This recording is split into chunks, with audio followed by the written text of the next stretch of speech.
Everyone, कैसे हैं आप सभी। तो गाइस आज तो बहुत लेट हो गया मुझे उठने में, क्योंकि मॉर्निंग कल रात को नींद अच्छे से आई नहीं। सोते सोते मुझे काफ़ी टाइम हो गया था, नींद ही नहीं खुली थी। सुबह बिल्कुल मन नहीं कर रहा था उठने का।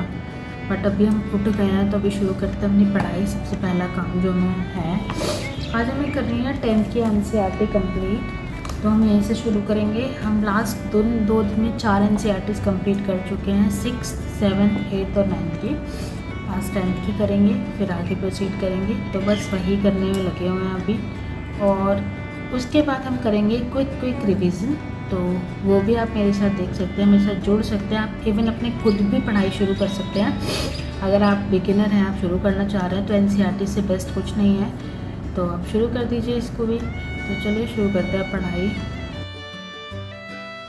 तो यहाँ पर हम पढ़ रहे हैं 10th की NCERT, जो इंडिया की ज्योग्राफी के बारे में बताता है कि इंडिया का जो एरिया है वो 3.28 मिलियन स्क्वायर किलोमीटर है, कौन से हेमिस्फीयर में बढ़ता है, और वो 7th लार्जेस्ट एरिया कंट्री है इन द वर्ल्ड। दुनिया की सबसे बड़ी कंट्री कौन सी है और सबसे बड़ा आइलैंड कौन सा है दुनिया का, वो आप मुझे कमेंट सेक्शन में बताएंगे। और इस बुक में हमें और क्या देखने को मिलता है कि इंडिया की जो फिजियोग्राफी है, जैसे नॉर्थ में हिमालयस पड़ते हैं और साउथ की तरफ आपको वेस्टर्न घाट, ईस्टर्न घाट मिलेंगे, आइलैंड्स मिलते हैं, डेजर्ट मिलता है। मतलब इंडिया के अंदर सारी चीज़ें आपको मिल जाएंगी एक ही जगह। डिफरेंट क्लाइमेट भी देखने को मिलते हैं इन्हीं चीज़ों की वजह से। और डिफरेंट सॉइल, जैसे जो रिवर्स बहकर आते हैं वो एल्यूवियल सॉइल बनाती हैं। और उसके अलावा जो डेक्कन में है, इग्नियस जो वोल्केनिक eruptions हुए थे पास्ट में, उसकी वजह से जो वहाँ की ब्लैक सॉइल है, जो कि बहुत इंपॉर्टेंट है कॉटन को उगाने के लिए। तो ये सारी चीज़ें हमने पढ़ी इस बुक से। तो आपको मुझे कमेंट सेक्शन में एक जवाब देना है, वो ये है कि इंडिया में सबसे ज़्यादा रेन कहाँ पर होती है। तो सुबह का स्लॉट कंप्लीट करने के बाद, आज वैसे ही मैं काफ़ी लेट उठी थी, तो मैंने जितना पॉसिबल हो सकता था उतना किया। उसके बाद हमने शुरू किया योगा करना, क्योंकि यार पूरा दिन बैठना है, तो उससे पहले अपनी बॉडी को थोड़ा सा तैयार कर लें उस चीज़ के लिए, उस टास्क के लिए, ताकि वो अच्छे से परफॉर्म करे।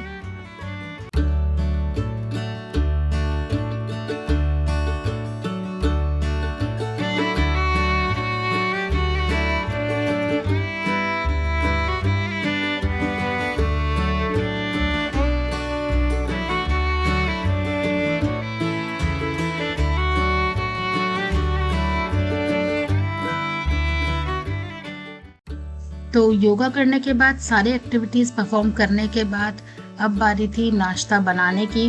तो नाश्ते में आज थी कोल्ड कॉफ़ी, जिसे मैंने बनाकर बहुत ही स्टाइल में इसमें शो किया है।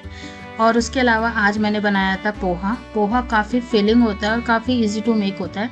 तो मेरी वो एवरीडे वाली मील कह सकते हैं आपको, कि जब मुझे कुछ समझ नहीं आता तो मैं पोहा बना लेती हूँ। तो वही बनाकर फिर हमने उसको अच्छे से इंजॉय किया।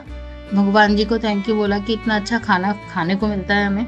और फिर हम चलेंगे अपनी लाइब्रेरी की तरफ।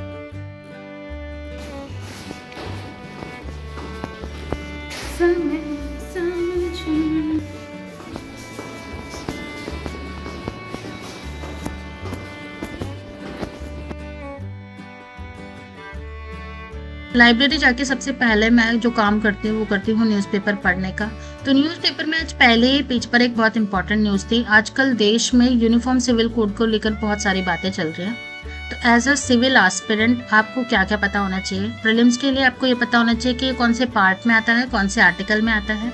और उसके अलावा अगर मैं यूनिफॉर्म सिविल कोड को मेंस के पर्सपेक्टिव से देखूंगी, तो मैं ये देखूंगी जो इंडिया की डाइवर्सिटी है उसके लिए क्या क्या चैलेंजेस है, मतलब क्या क्या चैलेंजेस आ सकते हैं यूनिफॉर्म सिविल कोड आने पर, और क्या क्या फ़ायदे होंगे इसके आने से, और कैसे हम इसको लाने के लिए मेज़र कर सकते हैं, क्या क्या मेज़र कर सकते हैं ताकि इसके ज़्यादा नेगेटिव इम्पैक्ट ना पड़े। और फिर हमने एडिटोरियल का डिस्कशन देखा, जो था डिलिमिटेशन कमीशन के बारे में। डिलिमिटेशन कमीशन को कौन अपॉइंट करता है, प्रेसिडेंट अपॉइंट करते हैं। तो उसी के बारे में देखा था हमने फटाफट से। फिर किया एडिटोरियल कब ख़त्म। और अभी आज बहुत ही इंपॉर्टेंट साइंस एंड टेक का भी एक आर्टिकल था, वो था आर्टेमिस अकॉर्ड के बारे में, जिसे इंडिया ने अभी एक्सेप्ट किया है। आर्टेमिस अकॉर्ड जो है वो USA का है, नासा का है ये। और ये मून के बारे में है कि मून पर जाकर हम किस तरीके से वापस से जाएंगे मून पर, वहाँ पर स्पेस सेंटर इस्टेब्लिश करेंगे। तो इंडिया ने उसे एक्सेप्ट कर लिया, उसी के बारे में ये आर्टिकल था। और ये सारा चीज़ पढ़ने के बाद अब बारी थी दोबारा से 10th की ज्योग्राफी शुरू करने की, क्योंकि मॉर्निंग में वो ख़त्म हुई नहीं थी। तो जहाँ से हमने छोड़ा था मॉर्निंग में वहाँ से अब शुरू करेंगे। और काफ़ी इंटरेस्टिंग थी, क्योंकि हम जब पहली बार भी पढ़ते हैं हमें बहुत सारी चीज़ें नहीं पता होती हैं। मतलब हमने स्कूल में वो चीज़ें उस नज़रिए से नहीं पढ़ी होती हैं। जैसे अब मैं पढ़ती हूँ तो मैं जानने की कोशिश करती हूँ, ग्रैब करने की कोशिश करती हूँ, मैं जानने की कोशिश करती हूँ कि ये चीज़ हो रही है तो क्यों हो रहा है। इंडिया में मानसून आता है तो वो किस वजह से आता है, कि south east monsoon, north east monsoon आता है, साउथ वेस्ट मानसून आता है, तो वो किस वजह से आता है, कैसे वो इंडिया की तरह डिफ्लेक्ट करता है, किस तरीके से वो किस रेंज में इंडिया पे पहुंचता है। सबसे पहले केरल पहुंचेगा, उसके बाद फिर नॉर्थ ईस्ट, और ये वेस्टर्न घाट पे जो वेस्टर्न साइड है उधर की साइड ज़्यादा रेन क्यों होती है। तो ये सारी चीज़ें अब अब ज़्यादा क्यूरियोसिटी होती है जानने की कि इंडिया ऐसी क्यों है, इंडिया पहले कैसी होती थी। तो यही सारी चीज़ें जानने को मिलती है जब हम बेसिक पे काम करते हैं। और जब आपके बेसिक स्ट्रांग होते हैं तो बहुत ही बेनिफिट होता है आपको फ्यूचर में, जब आप उसके ऊपर जो भी चीज़ें पढ़ेंगे तो आपको पता होगा कि ये टर्म कहाँ से आई है।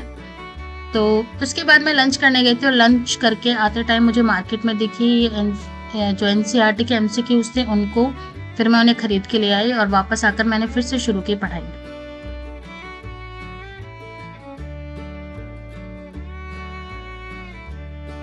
हम अपनी एनसीईआरटी को ख़त्म करने की कोशिश कर ही रहे होते हैं, इतने में मुझे बहुत तेज़ भूख लग जाती है, तो हम रखते हैं अपनी किताब और चल देते हैं पास की ही दुकान पर जहाँ पर चाय मिलती है, और उसके साथ लाए हुए मेरे घर से जो कुकीज़ लाई थी मैं वो, उनको खाकर मैं वापस पहुँचती हूँ। और अभी भी मेरी एनसीईआरटी ख़त्म नहीं हुई थी, तो उसी को ख़त्म करने की कोशिश में हम लगे हुए हैं। जब भी बड़ी जैसे 6, 7, 8, 9 की जो एनसीईआरटी थी वो थोड़ी ईज़ी थी तो वो जल्दी ख़त्म हो गई। लेकिन 10th के बाद जितनी भी एनसीईआरटीज़ है वो आपको हेल्प करेंगे आपकी अंडरस्टैंडिंग डेवलप करने में और आपके कॉन्सेप्ट क्लियर करने में। तो उन्हें पढ़ने में थोड़ा ज़्यादा टाइम लग रहा था, और ये सारी चीज़ें करते-करते हमारा दिन हो गया था ख़त्म, और हम पहुँचे थके-हारे घर। और घर पहुँचने के बाद हमने किया नहा धोकर फटाफट से पूजा करने के बाद डिनर। तो जो मैं एनसीईआरटीज़ पढ़ रही हूँ उसके कुछ टेस्ट मैंने लिए हैं, और इनके ये 50 क्वेश्चंस हैं।